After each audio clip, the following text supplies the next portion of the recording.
श्री ओम श्री परमात्मने नमः। श्रीमद्भगवद्गीता अथ षोडशोऽध्यायः। श्रीभगवानुवाच अवयं सत्त्वसंशुद्धिर्ज्ञानयोगाव्यवस्थितिः दानन्दमश्च यज्ञञ्च स्वाध्याया स्वप्नार्जवम् अहिंसा सत्यमक्रोधस्त्यागान् शान्तिरपैशरम् दयाभूतेषु लोलुप्तम् आर्जवम् हिलचापरम् तेजाशमाजुटिश्रोचन् अद्रोहो नातिवानिता भवन्ति सम्पदं देवीन् अभिजातस्य भारत दम्भो दर्भो विजानमानस्य क्रोधः पौरुषमेव च अज्ञानं चाभिजातस्य पार्थ सम्पदमासुरी देवी सम्पद्विमोक्षाय निबध्याय सुरीमता मासु च सम्पदं देवीन् अभिजातोऽसि पाण्डव दौभूतो स्वर्गो लोकेऽस्मिन् देवासुर एव च दैवो विस्तरसः प्रोक्तम् आसुरं पार्थ मे शृणु प्रवृत्तिं च निवृत्तिं च ज्ञानाना विदुरासुरा न शौचं न चाचारो न सत्यं तेषु विद्यते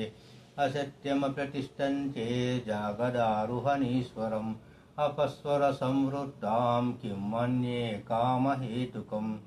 एतादृष्टिमवाष्टभ्य नष्टात्मानोपबुद्धयः प्रभवन्निग्रहकर्माणां क्षयाया जगतो हितः काममाश्रितदुष्पूरन् दम्भमानवदान्वितः मोहाद्रुहित्वा सद्ग्राहं प्रवर्तन्ते शुचिव्रता चिन्तामपर्येमा च परायाणामुपासितः कामोपभोगो परमायातवद्दिति निश्चितः आशापाशतटैरब्धाः कामक्रोधपरायणः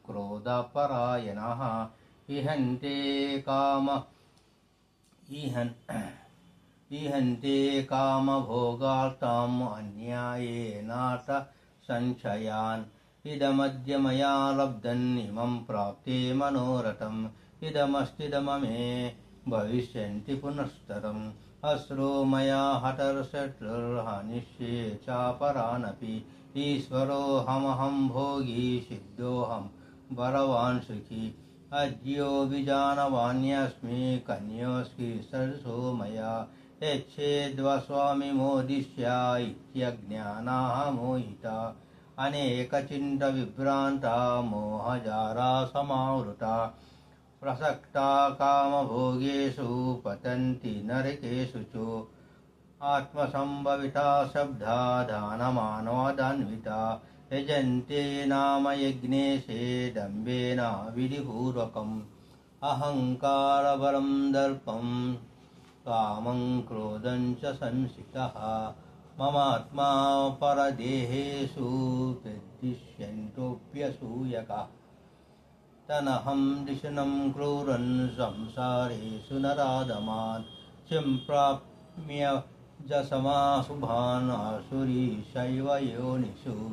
आसुरीं योनिमापन्ना मूढा जन्मनि जन्मनि मम प्राप्त्येय कौन्तेय ततो यान्तादमागृतिं त्रिविधं नरकं स्वेद्यन् द्वारं नाशनमात्मनः कामक्रोधसदा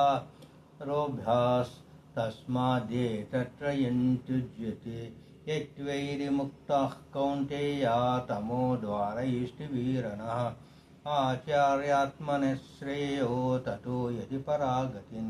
यं शास्त्रविति मृत्युज्या वर्तन्ते कामराकारतः न स सिद्धिमप्नोति न सुखं न परागतिं तस्शास्त्रं प्रमाणन्ते कार्यकार्यव्यवस्थितो ज्ञात्वा शास्त्रविधानयुक्तं कर्म कर्तुमिहार्हसि। ॐ तत्सदिति श्रीमद्भगवद्गीतासु उपनिषत्सु ब्रह्मविद्यायां योगशास्त्रे श्रीकृष्णार्जुनसंवादे देवासुरसम्पद्विभागयोगो नाम षोडशोऽध्यायः। ఓం శ్రీకృష్ణార్పణమస్తు.